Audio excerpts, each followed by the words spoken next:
Alright, I'm back. Like I said in the video yesterday, if you guys caught that, this is just going to be the final for those Boeing P-26As and Frankenstein's Flivver. Had a lot of fun with these kits. They are very simple, crude even. However, I think they look really cool. I'm very thrilled to have them in the display cabinet, and yeah, I mean, that's pretty much it. Thanks to Mark for putting this on, for coming up with the idea. Thanks to all of you who participated or stopped by to watch or left a comment or any of that. Can't tell you how much I appreciate that. And I hope you enjoy what I did with these really ancient kits. The P-26 was initially tooled in 1955, I think.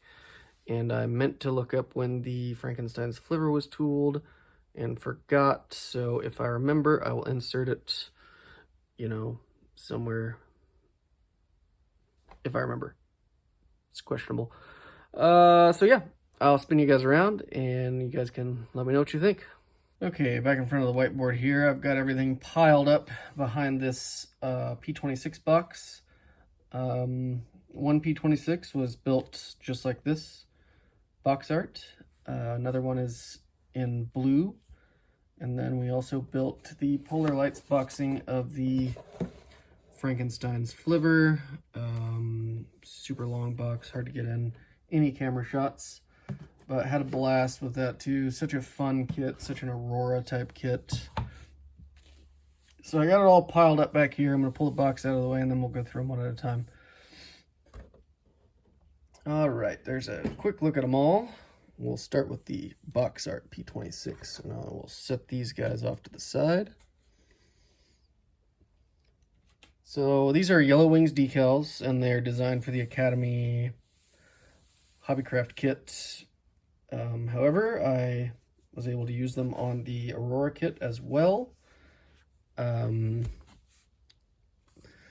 This is an Ancient Tool Aurora kit, so you have the reliefs for where their decals go. As you can see, the giant star there. I mean, look at all this rivet detail.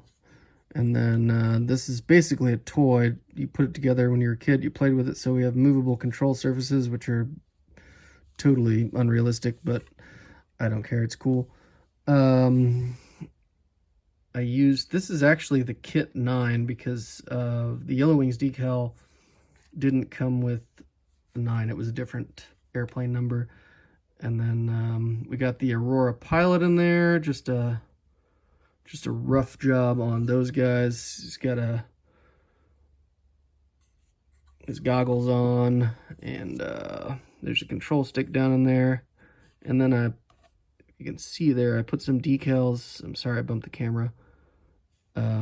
As you can see, all the Yellow Wings decals are a little smaller. The striping and scalloping actually worked pretty well, and you can see the tail is a slightly different shape on the vertical stabilizer there. Wheel pants worked pretty well. Yeah, and honestly, this is a really cool kit. I mean, the shapes are pretty similar to what I think, just based off of how the Yellow Wings decals fit. The fit wasn't horrible. I had to do some work on the fuselage halves to get them to fit together. It's got a slot here, I believe, for one of those Aurora stands, you know, so we could have it in flight. Got a little silvering on the decals, but I think that's because of just all the raised surface details. And you know, it's not a big deal. I think it looks pretty good. I'm pretty happy with it. Got the gun sight. One thing the Aurora kit is missing is it doesn't come with this. It's on the box art, but this is the bracing support for the top wing. So you have a bracing wire to run to the outside of the monoplane wing, and then it would go to these tabs here. This kit does have locations for all the rigging, so I think if I get some, I will maybe go back and try to scratch something for the you know, for that pole mast, whatever you want to call it, and maybe I'll try to rig this deal up. The other place it's missing rigging attachments is off the wheel pants, which have a little sort of swoop piece that comes up, and the wires run to the bottom. Here's the blue one, blue 64 from Marchfield.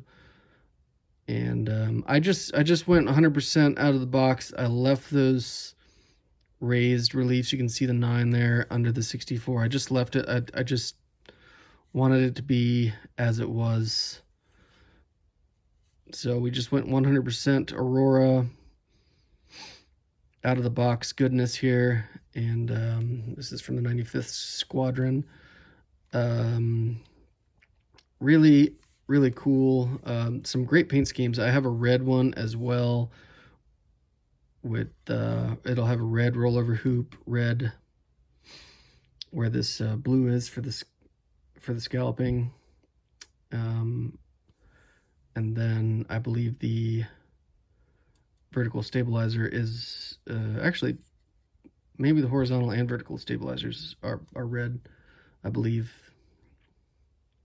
Or no, they're yellow with red scallops. Yeah, that's what it is. It's yellow with red scallops. So it'll look like this, just all the blue will be red. And I think that'll look pretty cool.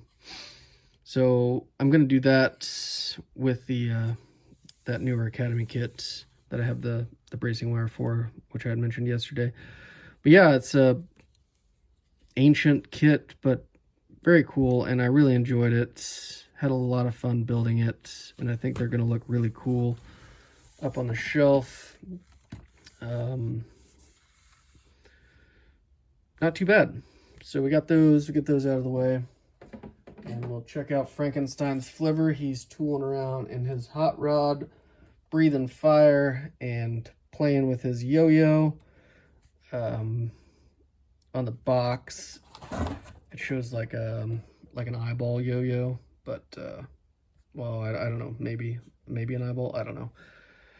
Anyway, there's no decals or anything, so I just painted it the same color as the body of the Flivver. We got all the gold accents. I picked out Frankenstein's name, which is his, because the radiator is his tombstone. We got Frankenstein's monster there. I picked out some metal details and just made his face grimy and grungy, as well as his hands. Like I said, we got the yo-yo,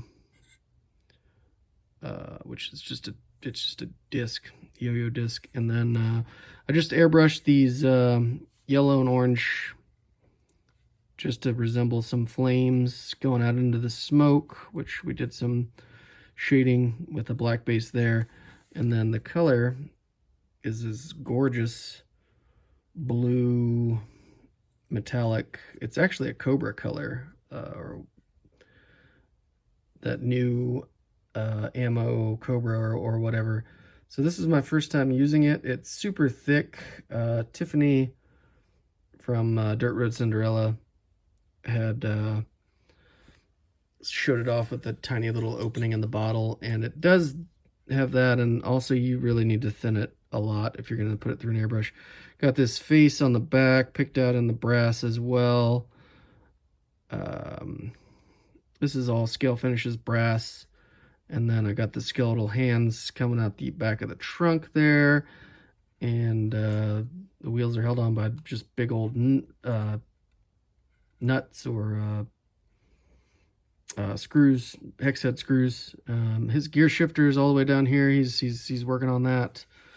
And then got the skulls for the front wheels. So yeah, a lot of fun. It's just a blast. I'm gonna have to put it out this Halloween, you know. Really just a super fun little kit. It's absurd and I love it. And I had a great time building it. So that's it. Those are my Aurora Models group builds. I hope you've enjoyed them. I certainly enjoyed them, and I'll be back to my regularly scheduled programming from here. So I'll catch you guys all again real soon with an update on probably the Lamborghini, because I've made some progress with that as well. So I'll see you guys. Have a good one.